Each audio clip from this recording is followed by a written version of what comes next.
Okay, so hello everyone, and we're going to start with the first example regarding the relative velocity equation.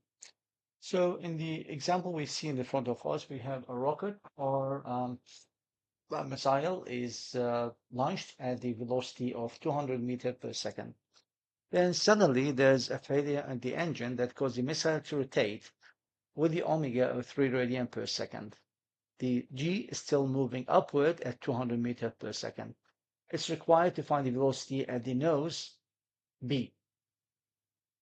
Okay, so first, before we're going to start to do the solution, we would like to give you a brief hint about what's happening here. So just sketch the free body diagram again to have the point A and the point G and the point B.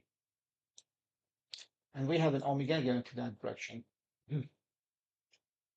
And the length from here to here is 12 meter. That's given in the question, as you can see in the on the side here, that's 12 meter. And the velocity is going to have two components. One of the components is going to be the one that's perpendicular to the RPG, and the other one is going to be vertical, and we need to find what will be the resultant velocity of both, and also the direction of that velocity. So now we start to do the calculation, and we can use what we call the relative velocity equation. I can say that the velocity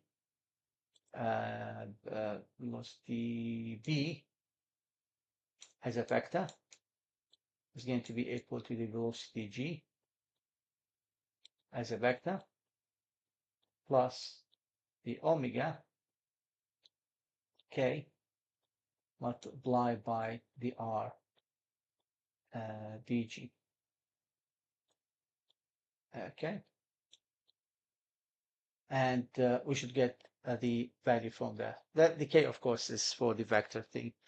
Okay, so now the VB itself can be divided into two components, which is going to be the VB xi plus dv byj.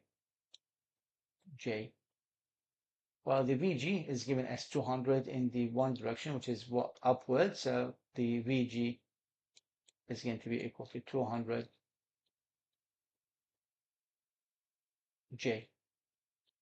And we can solve the equation and we find the value for the vx and the vy, and then we can find the resultant. So you will see that in the question, we write down the same equation, and now we need to find the parameters. So we can simply just consider that the VB to the y direction is equal to VG. And the VB to the x direction is going to be equal to the omega multiplied by the r, which is the distance from the point G to the point B. And we can find the two parameters and find the answer. So the VB, as we mentioned once again, is going to have two components, the VBX and the VBY, the VBX to the I, the VBY to the J. Now, you can see that the VBX is going to be going to the left, and this will make it negative, while this one to the Y is going to go upward, which make it positive, and this will help me a lot when I am to do my solution. So the VBX, because it's perpendicular to the axis, the radius of rotation, we can simply use the equation that the VBX is equal to the omega multiplied by the RPG, or minus 3 multiplied by 12, or minus 36. Okay, or we can say it's 36, but it's going to the left.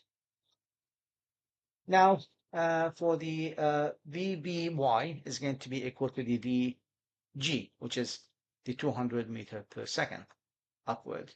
Now we find the two components. We can write down now the equation. That's a relative velocity equation. And we end up with the VB magnitude can be found. And we can find also the angle theta, which is going to be equal to tangent inverse of the y component of the velocity b divided by the x component of the velocity b. and we can find that the answer is going to be 79.8 degree. Okay, so that was a good introduction, and we're going to get more developed questions as we go.